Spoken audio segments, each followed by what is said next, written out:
오늘 제목을 한번 같이 읽겠습니다. 시작. 불가능을 가능하게 하시는 하나님. 오늘 초가 두 개가 켜져 있죠. 대강절 두 번째 주일입니다. 날 구원하시기 위해 이 땅에 오신 그 메시아 그리스도, 우리의 구원자를, 그 은혜를 감사함으로 다시 오시겠다 약속하신 그 약속 또한 신실히 지키실 그 하나님을 믿음으로 기다리는 그 믿음의 시간들입니다. 우리가 기다리는 하나님은 어떤 하나님이실까요? 오늘 제목이 뭐라고요? 불가능을 가능하게 하시는 하나님이시라고요. 여러분, 말씀 전하기 전에 오늘 행복한 상상을 하나 하고 말씀을 들으셨으면 좋겠습니다. 여러분, 여러분의 인생에서 불가능한 게 뭐라고 생각이 드십니까? 오랜 기간 기도하고 있지만 내가 기도는 하는데 이건 안 들어주실 것 같아 하는 그런 기도 제목 말이죠. 그것이 이루어졌다라고 한번 상상을 한번 해보십시오. 지금 상상을 다 안 하시네. 상상하면 이 미소가 그 절로 날 텐데 그걸 한번 상상을 한번 해 보십시오. 그걸 이루실 수 있는 하나님이시라는 겁니다. 믿으십니까? 진짜 믿으세요?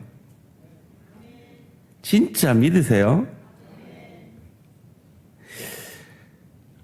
오늘부터 우리가 주일학교 진도를 따라서 사사기를 몇 주간 말씀을 듣게 되는데요. 사사기는 7번의 반복된 역사의 기록입니다. 그림을 하나 보여드릴 텐데요. 어떤 반복이냐? 이스라엘 백성들이 하나님 앞에 범죄하죠. 그래서 하나님이 치십니다. 심판받죠. 그제서야 회개를 합니다. 그리고 하나님이 사사들을 통해 구원하시죠. 그리고 그 땅에 평안이 임합니다. 그런데 그 평안이 오래지 않아 다시 범죄합니다. 그리고 하나님이 또 치세요. 그리고 회개합니다. 그리고 하나님이 사사를 통해 또 구원하세요. 평안이 임합니다. 제가 일곱 번 반복할까요? 여러분이 외우실래요? 첫 번째 뭐라고요? 두 번째? 세 번째? 네 번째? 다섯 번째? 이 사사기 말씀 듣는 내내 저희가 이것을 반복할 겁니다. 기억하십시오. 범죄의 사건이 오늘 본문 1절에 나옵니다. 에훗이 죽으니 이스라엘 자손이 또가 중요합니다. 또 여호와의 목전에 악을 행하매. 사사 에훗이 죽자 또 범죄합니다. 범죄 다음이 뭐였죠? 심판이었죠. 2절 말씀입니다. 여호와께서 하솔에서 통치하는 가나안 왕 야빈의 손에 그들을 파셨으니 그의 군대 장관은 하로셋 학고임에 거주하는 시스라에. 잠시 띄워주시고요. 여기서 우리가 여러 사람의 이름이 나와서 오늘 조금 헛갈릴 수 있어서 한번 정리를 하고 갔으면 좋겠어요. 가나안 왕 이름이 뭐라고요? 야빈이라는 왕입니다. 그 사람이 통치하는 땅은 하솔이라는 땅이고요. 그의 군대 장관 이름은 뭐라고요? 시스라라는 군대 장관입니다. 이 시스라를 통해서 범죄한 이스라엘을 파셨다, 치셨다라는 거죠. 넘기셨다라는 것입니다. 이에 이스라엘 백성들이 범죄, 심판, 그 다음 뭐였죠? 그렇죠. 회개합니다. 3절 말씀입니다. 야빈 왕은 철병거 900대가 있어 20년 동안 이스라엘 자손을 심히 학대했으므로 이스라엘 자손이 여호와께 부르짖었더라. 회개했다라는 거죠. 20년 동안 학대했다 그럽니다. 여러분, 4장 전 3장까지는요. 외부의 적과의 전쟁이었어요. 그런데 4장부터는 가나안 땅에 있는 사람들과 싸우게 되는 거예요. 그러니까 더 심하게 학대하죠. 왜요? 같이 사니까 생존의 문제가 달려 있는 것입니다. 그들이 가진 무기는 철병거 900대였대요. 여러분, 애굽, 그 당시 가장 강대했던 애굽이 홍해를 건너는 이스라엘 백성들을 치러 올 때 600대의 병거가 잘 준비된 병거가 있었다 그랬어요. 그리고 여러 병거들이 따라왔다 그랬습니다. 애굽이 그 정도인데 이 가나안 왕이 900대 철병거를 가지고 있었다는 이건 엄청 강한 상대라는 거죠. 그 당시 이스라엘 백성들은 청동기 무기를 가지고 있었어요. 농기구도 철기를 가지고 있지 못했을 때에 이 전쟁은 참으로 어려운 전쟁이었을 겁니다. 그런데 하나님은 사사를 통해 구원하십니다. 4절 말씀입니다. 그때 라피도스의 아내 여선지자 드보라가 이스라엘의 사사가 되었는데 5절 말씀 이어서 볼까요? 그는 에브라임 산지 라마와 베델 사이 드보라의 종려나무 아래 거주하였고 이스라엘 자손은 그에게 나아가 무엇을 받더라? 재판을 받더라. 여러분, 오늘 우리가 읽은 성경 이름이 뭐죠? 사사기입니다. 그런데 영어 이름은 달라요. 영어 이름은 judges, 재판관들이라는 이름이에요. 그러니까 사사의 주 사명이 재판이었던 것 같아요. 그런데 이 한글 성경은 중국에서 넘어와서 번역이 됐기 때문에 선비사, 스승사 이래서 사사기라고 번역을 하고 있는데 사실 더 정확하게 번역하려면 재판관들이라고 번역하는 것이 옳죠. 히브리어 쇼페팀 말이죠. 이 사사들의 재판하는 것이 주 임무였는데 다른 사사들은 재판했다는 기록이 거의 없어요. 그런데 이 드보라만 재판을 했다라는 기록이 있습니다. 왜였을까요? 당시에 여자들은요, 법정의 증인으로도 설 수가 없었어요. 그 여자가 살인 현장을 봐도 그것은 증거가 될 수 없었다라는 시대였단 말이죠. 그런데 그 시대에 여자가 재판을 하고 있는 것은 놀라운 일기에 기록한 것이 아닌가 생각을 해 봅니다. 여러분, 여기서 힌트, 퀴즈를 하나 낼게요. 속으로 한번 답해 보세요. 이 드보라가 히브리서 11장 믿음의 조상들의 장에 기록됐을까요? 안 됐을까요? 네. 됐으면 제가 질문을 했겠습니까?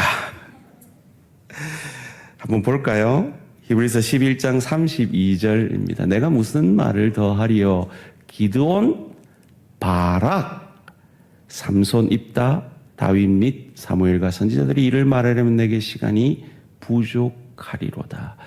오늘 이 기드온, 이 바락이라는 사람은 이 드보라 선지의 명을 받아 전쟁에 나가는 장군이에요. 이 바락의 이름은 있어요.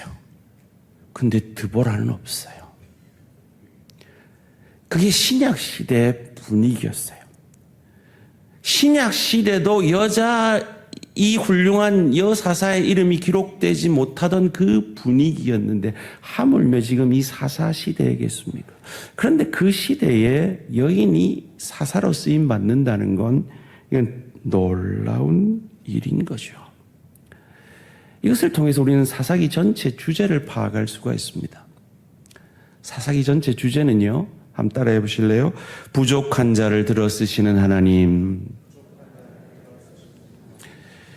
이 잡족 출신의 유다지파의 리더가 된 이 갈렙의 조카이자 사위였던 첫 사사 온니엘도 그랬고요. 왼손잡이라고 기록되어 있는, 그런데 사실 원문을 보면 오른손을 쓰지 못하는 이라고 되어 있습니다. 즉 장애인이었죠. 그 에웃을 들어 쓰시는 하나님. 이방인으로 막대기 하나로 그 적들을 600명이나 쳐 죽인 삼가를 들어 쓰시는 하나님. 여자의 증언을 채택하지 않던 시대에 재판관이 된 이 드보라를 쓰시는 이 하나님이 저와 여러분의 하나님이시라는 겁니다. 그러기에 부족한 우리도 주님께서 들어 쓰셔서 잘난 사람들을 세우시고 부끄럽게 하실 수 있다라는 것이죠. 그런데 이것이 어찌 가능했을까요? 사사기 3장 10절에서 그것을 말해줍니다. 여호와의 영이 그에게 임하셨으므로 그가 이스라엘의 사사가 되어 나가서 싸울 때 여호와께서 메소포타미아 왕 구산 리사다임을 그의 손에 넘겨주시며 온니엘의 손이 구산 리사다임을 이기니라. 여호와의 영이 그들에게 임함으로 이 부족한 자를 하나님이 쓰실 수 있었던 겁니다. 그러기에 매일 받는, 그래서 이제는 식상하기까지 한 그 문자, 성령 충만 기도하셨나요? 라는 그 문자가 보통 문자가 아니에요. 오늘도 내가 너를 사용해 줄까? 오늘도 내가 너를 가정사역자로, 일터사역자로, 주의 교회를 섬기는 사역자로 귀하게 사용해 줄까라는 문자예요. 성령 충만하심으로 부족한 저희를 들어쓰시는 하나님 앞에 쓰임받는 저와 우리 모든 성도님들 되시기를 주님의 이름으로 축원합니다. 이 드보라가 이제 명합니다. 6절, 7절 말씀입니다. 드보라가 사람을 보내어 아비노함의 아들 바락을 납달리 게데스에서 불러다가 그에게 이르되 이스라엘의 하나님 여호와께서 이같이 명령하지 아니하셨느냐? 너는 납달리 자손과 스불론 자손 10,000명을 거느리고 다볼 산으로 가라. 내가 야빈의 군대 장관 시스라와 그의 병거들과 그의 무리를 기손 강으로 이끌어 내게 이르게 하고 그를 내 손에 넘겨주리라 하셨느니라. 이 7절 말씀 잠시 띄워주시고요. 이건 이 장군인 군인인 바락의 입장에서는 도저히 순종할 수 없는 명령입니다. 왜였을까요? 여러분, 이 구절을 보면서 제가 방금 말한 것에 답을 하실 수 있는 분은 신학교를 한번 고려를 해 보시기를 바랍니다. 왜였을까요? 느껴지십니까? 시스라가 병거가 몇 대 있다 그랬죠? 900대 있다 그랬죠? 그 병거를 지금 어디로 이끌어낸다 그러죠?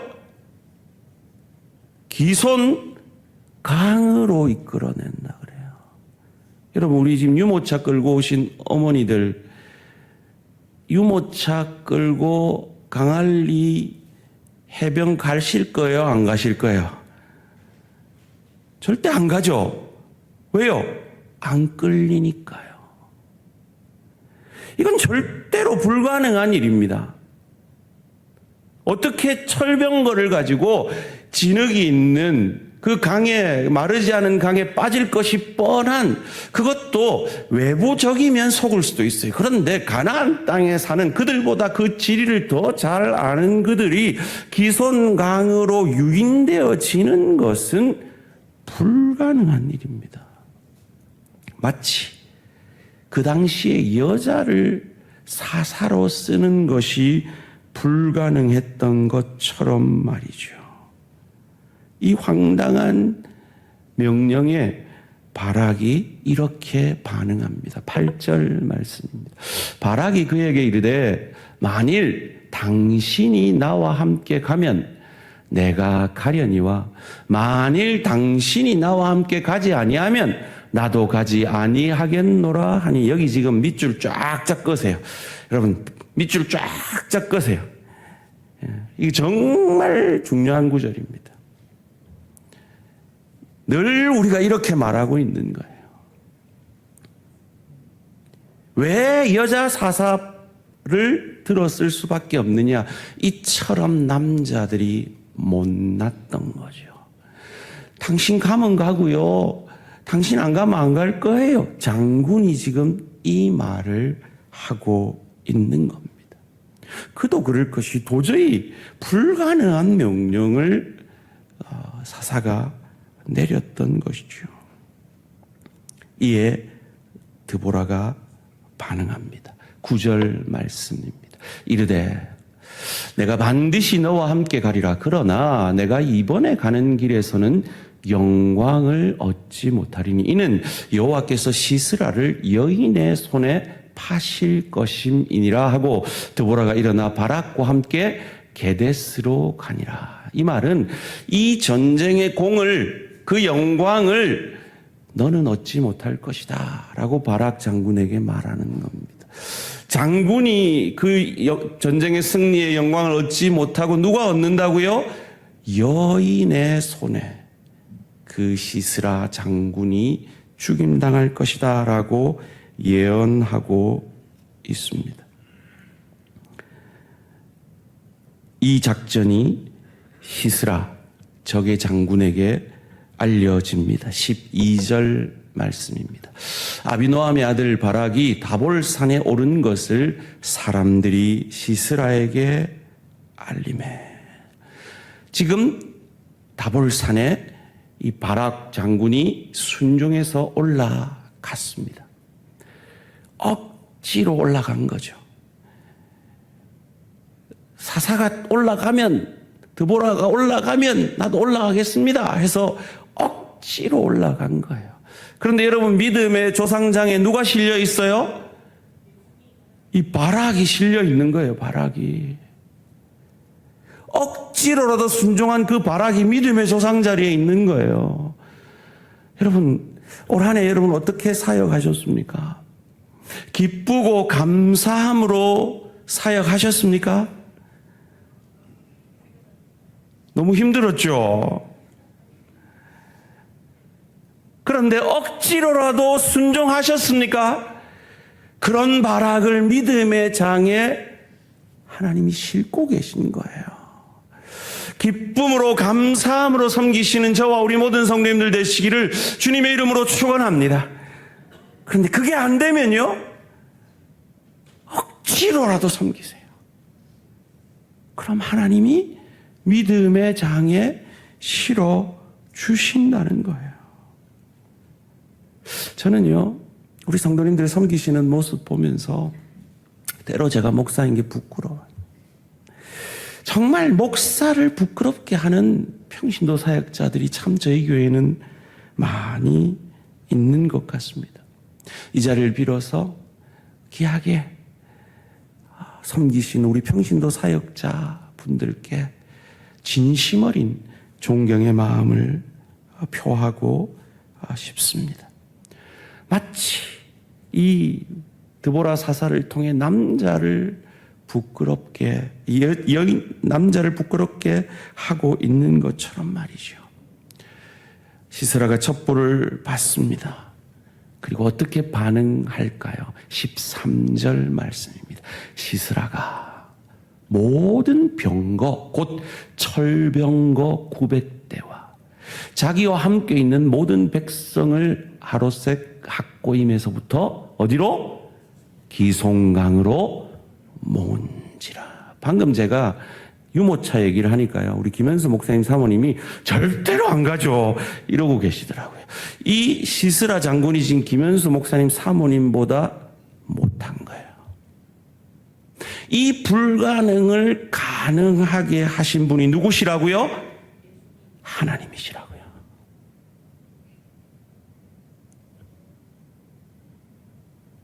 절대로 장군의 지략으로 할 수 없는 선택을 하게 만드시는 분이 하나님이시라고요. 왜요? 하나님이 사사 드보라를 통해 선포한 그 예언, 약속의 말씀을 이루시려고 말이죠. 축원합니다. 여기서 아멘 크게 하셔야 돼요.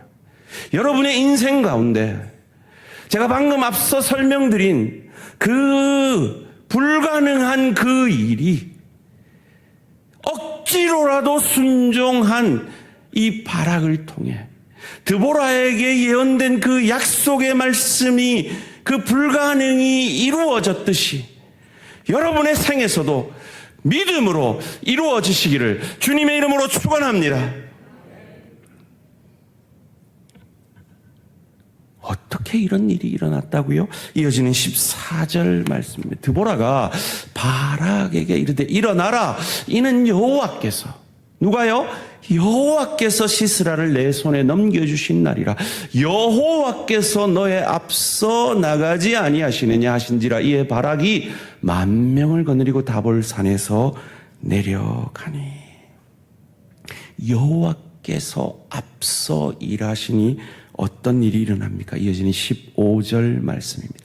여호와께서 바락 앞에서 시스라와 그의 모든 병거와 그의 온 군대를 칼날로 혼란에 빠지게 하시며 시스라가 병거에서 내려 뭐해서? 걸어서 도망한지라. 왜요? 그 병거가 거기 다 빠진 거죠. 여기서 이 원문을 찾아보니까요, 원문은 발로라고 되어 있더라고요. 새 번역은 뛰어서라고 번역을 해놨어요. 철병거가 빠져서 더 이상 그 철병거가 움직이지 않는, 도저히 불가능한 것을 가능하게 하신 그 하나님의 역사임을 알 수가 있습니다. 이 시스라가 도망을 가는데요, 이것도 불가능한 일이 일어나게 하십니다. 야엘의 장막으로 도망갑니다. 17절 말씀 함께 읽습니다. 시작. 시스라가 걸어서 도망하여 겐 사람 헤벨 안에 야엘의 장막에 이르렀으니 이는 하솔 왕 야빈과 겐 사람 헤벨 집 사이에는 화평이 있음이라. 잠시 띄워주시고요. 이 헤벨의 안에 야엘의 장막에 들어갑니다. 그런데 이 헤벨은 누구냐? 야엘의 남편이죠. 그런데 이 헤벨과 이 시스라 장군은 친했어요. 화평이 있었어요. 그러니까 가려면 시스라 장군은 헤벨 집으로 갔어야 돼요. 헤벨 집이 야엘 집이지 이렇게 생각하실 텐데 그 당시는 일부 닫혀져요. 그러니까 그 첩들이 사는 집들이 따로 있었다는 거죠. 그러니까 야엘은 그 집에 혼자 살았던 거예요. 그래서 남편들이 가끔 돌아가면서 이렇게 첩집에 들렀던 거죠. 그러니까 야엘의 집은 혼자 사는 집이었을 거예요.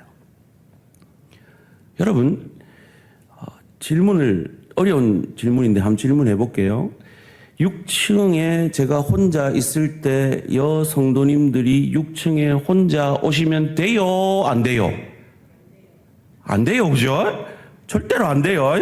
오시더라도 두 분이 같이 오셔야 돼요. 그런데 요즘 시대도 그런데 그 보수적인 시대에 이 시스라 장군이 아무리 급해도 헤벨의 집으로 갔어야지 야엘의 집으로 간다는 건 불가능한 일이에요. 그런데 그 불가능을 가능케 하셨단 말이죠. 왜요? 사사 드보라를 통해 예언된 여인의 손에 여인이 영광을 받을 것이라는 그 예언이, 그 약속의 말씀이 이루어지게 하시려는 불가능을 가능케 하시는 하나님의 역사인 거죠. 그런데 이어지는 말씀이 더 불가능한 일들이 일어납니다. 18절 말씀입니다. 야엘이 나가 시스라를 영접하며 그에게 말하되 나의 주여 뭐하소서? 들어오소서.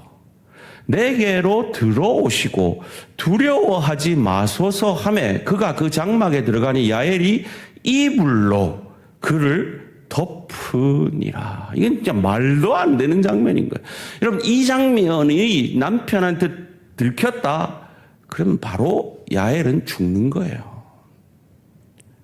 그런데 야엘이 지금 그 행동을 하고 있는 거예요. 그것도 시스라를 들어가네요. 들어가서 꼭 자기 집처럼 이불 덮어주니까 지쳤겠죠.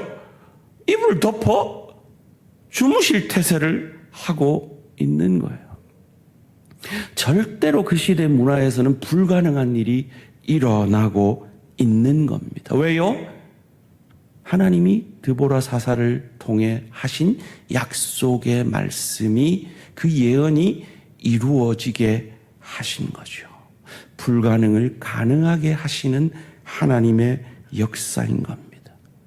거기다가 한술 더 떠서요, 물 달라 하는 그에게 우유를 줍니다. 19절 말씀입니다. 시스라가 그에게 말하되 청하노니 내게 물을 조금 마시게 하라. 내가 목이 마르다 하매 우유 부대를 열어 그에게 마시게 하고 그를 덮으니.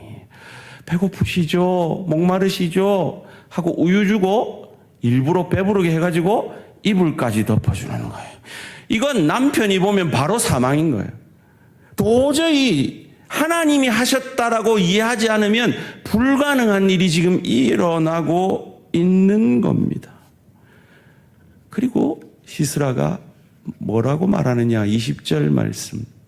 그가 또 이르되 장막문에 섰다가 만일 사람이 와서 내게 묻기를 여기 어떤 사람이 있느냐 하거든 너는 없다 하라 하고, 누가 찾아오면 내 없다 해래 하고 안심하고 주무시려는 태세를 취하고 있는 거예요. 21절 말씀입니다. 그가 깊이 잠드니 헤벨의 아내 야엘이 장막 말뚝을 가지고 손에 방망이를 들고 그에게로 가만히 가서 말뚝을 그의 관자놀이에 박음에 말뚝이 꿰뚫고 땅에 박히니 그가 기절하여 죽으니라.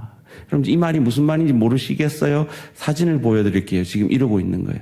깊이 잠든 이 시스라 장군을 야엘이 텐트 치는 그걸로 그 머리를 찧어 죽이고 있는 겁니다. 장군입니다. 여인이에요.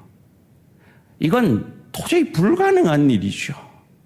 여자가 어떻게 장군, 힘센 장군이 아무리 잠들었다 그래도 조금만 기척을 하면 깰 수 있을 텐데 이 일이 가능했을까요?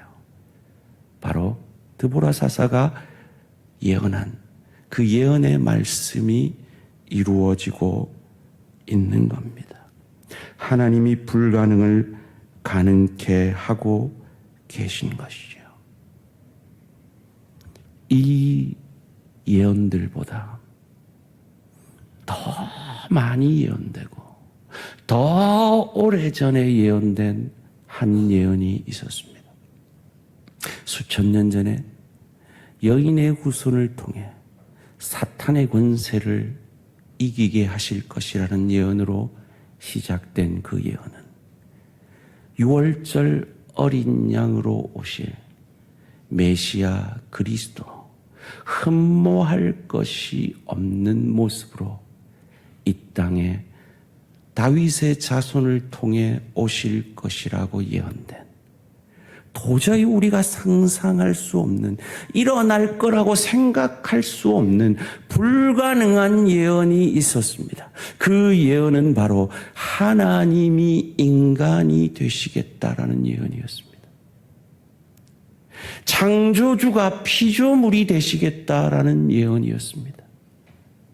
그가 그 예언을 따라 2000여 년 전 이맘때 가장 약한 아기의 모습으로 짐승 같은 삶을 사는 우리의 밥이 되어주시기 위해 짐승의 밥통에 누이셨습니다.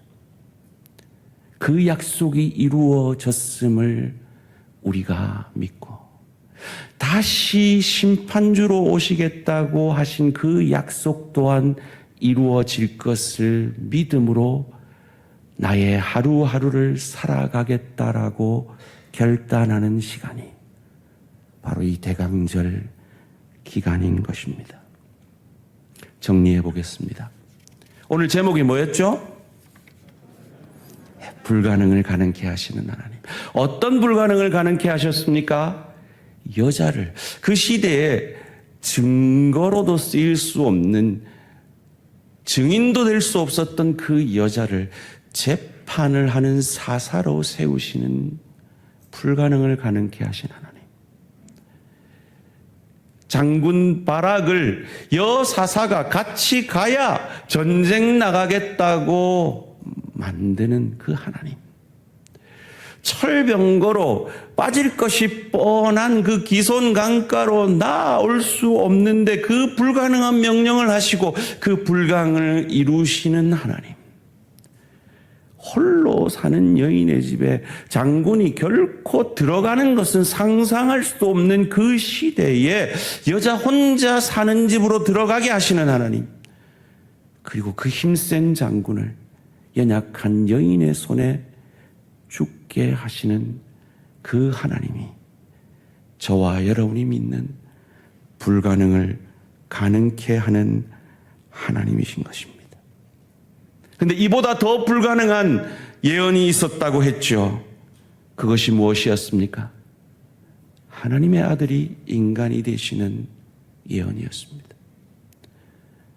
그 하나님의 아들이 나의 죄를 짊어지심으로 하나님의 의를 이루시기 위해 인간의 대표자인 세례 요한에게 세례를 받음으로 내가 진 모든 죄를 전가 받으셨습니다. 그리고 우리가 늘 지는 먹고 사는 문제, 자존심의 문제를 우리 대신 시험당하여 이겨주셨습니다. 그리고 십자가에서 저와 여러분이 진 모든 죄를, 우리의 과거, 현재, 미래 모든 죄를 짊어지시고 죄 없는 그분이, 죽으실 수 없는 그분은 죽는 것이 불가능했음에도 내 죄 때문에 죽어 주셨습니다. 그리고 사흘 만에 나의 죄와 나의 죽음을 이기고 부활하시는 이 불가능을 가능케 하시는 하나님이 저와 여러분의 하나님이신 것을 믿으시기를 주님의 이름으로 축원합니다. 오늘 주일학교 요절이 평안, 우리 마지막 단계의 그 평안을 고백하는 구절입니다. 함께 읽겠습니다. 시작.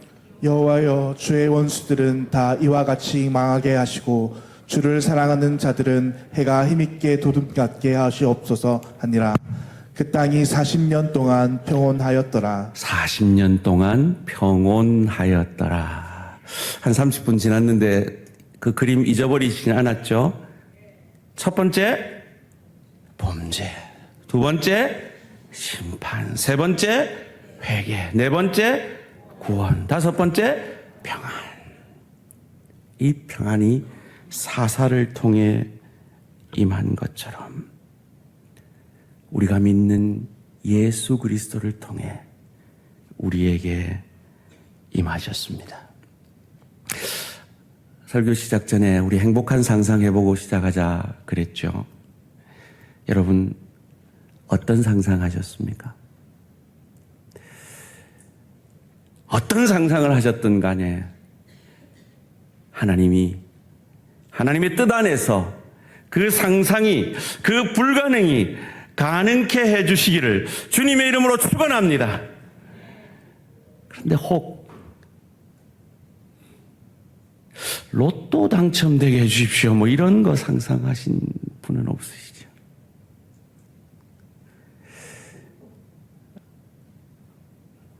로또 같은 내 남편 좀 변하게 해주십시오, 뭐 이런 상상하신 분 계십니까? 안 맞아도 너무 안 맞아 하는 그 남편 말이죠. 그런데 사실은 우리가 그것보다 더 불가능한 걸 상상했어야죠. 그 남편이 변화되는 게 아니라 하나님, 내가 변화되게 해주십시오. 내 마음이 변화되게 해주십시오. 내게 불가능한 그 겸손을 나의 것이 되게 해주십시오. 내게 정말 불가능한 그 사랑이 내게 샘솟듯 일어나게 해주십시오. 하나님, 나 정말 올 한 해 저 사람 미워하며 살았는데, 저 사람 얼굴 보기 싫어 살았는데, 정말 저 사람 용서하는 건 나에게 불가능한데, 하나님 불가능을 가능케 하시잖아요. 나로 저 사람 용서하게 해 주십시오. 하나님, 올 한 해 제가 너무 헌신을 못했는데 하나님 앞에 헌신 좀 더 하게 해 주십시오. 하나님, 목사님이 맨날 광고할 때마다 제가 골로 샜는데 다음번에 제자훈련 할 때는 좀 참여하게 해 주십시오. 아유, 옛날에는 일부 예배만 보고 갔는데 하나님, 이제 내년에는 예배 한 번만 더 드리는 이 불가능한 일이 내게 한번 가능하게 해 주십시오. 하나님, 참 불평불만 많은 내가 감사하게 해 주십시오. 이런 불가능이 가능케 해달라는 그 소원을 가지신 분이 계시다면 먼저 그 나라와 그 의를 구한 여러분에게 하나님은 약속하십니다. 모든 것을 더하여 주시겠다라고 말이죠. 왜요? 하나님은 우리에게 평강으로 이미 임하셨기 때문입니다. 누가복음 2장 14절 말씀입니다. 지극히 높은 곳에서는 하나님께 영광이요 땅에서는 하나님이 기뻐하신 사람들 중에 평화로다 하니라. 아멘. 이 평화가 우리에게 이미 임했기에 천대받는 여인 드보라 같은 나를 통해 잘난 바락을 부끄럽게 하신 것처럼 믿은 지 얼마 안 된 나를 통해 목사와 장로를 부끄럽게 하시고 가진 것 없는 나를 통해 많은 것을 가지고도 섬기지 못하는 자를 부끄럽게 하시고 은사 별로 없는 나를 통해 그 많은 은사를 가지고 섬기지 못하는 그들을 부끄럽게 하시고 병약한 나를 통해 건강하면서도 그것을 세상을 위해서만 쓰는 그를 부끄럽게 하시고 억지로라도 순종한 바락을 믿음의 조상들의 자리에 앉히신처럼 억지로라도 순종하는 나를 통해 선한 영향력을 끼쳐가시는 하나님이 저와 여러분이 믿는 하나님이심을 믿으시기를 주님의 이름으로 축원합니다. 그런데 문제는 우리는 다 드보라 하기 싫잖아요. 우리는 다 바락하고 싶단 말이죠. 말씀을 맺겠습니다. 두 아들에게 맛있는 케이크를 구워주던, 그래서 조그마한 케이크 하나가 완성되어서 이것을 누가 먼저 먹을 것인가를 두고 두 아들이 다투고 있는 거예요. 이때 내가 말씀으로 가르쳐야지 하고, 만약에 예수님이 이 자리에 계셨다면 나는 나중에 먹어도 되니 내 형제들로부터 먼저 먹게 하라 그러시지 않을까? 라고 했더니 형이 동생에게 그 말이 끝나자마자 말합니다. 네가 예수님 해. 우리가 그러고 있지는 않습니까? 내 남편에게 네가 예수님 해. 네가 드보라 해. 그러고 있지는 않습니까? 그러면 우리의 영광을 잃어버리는 겁니다. 오늘 이 대강절의 첫 번째 초는 소망을 상징합니다. 기다림을 통한 소망 말이죠.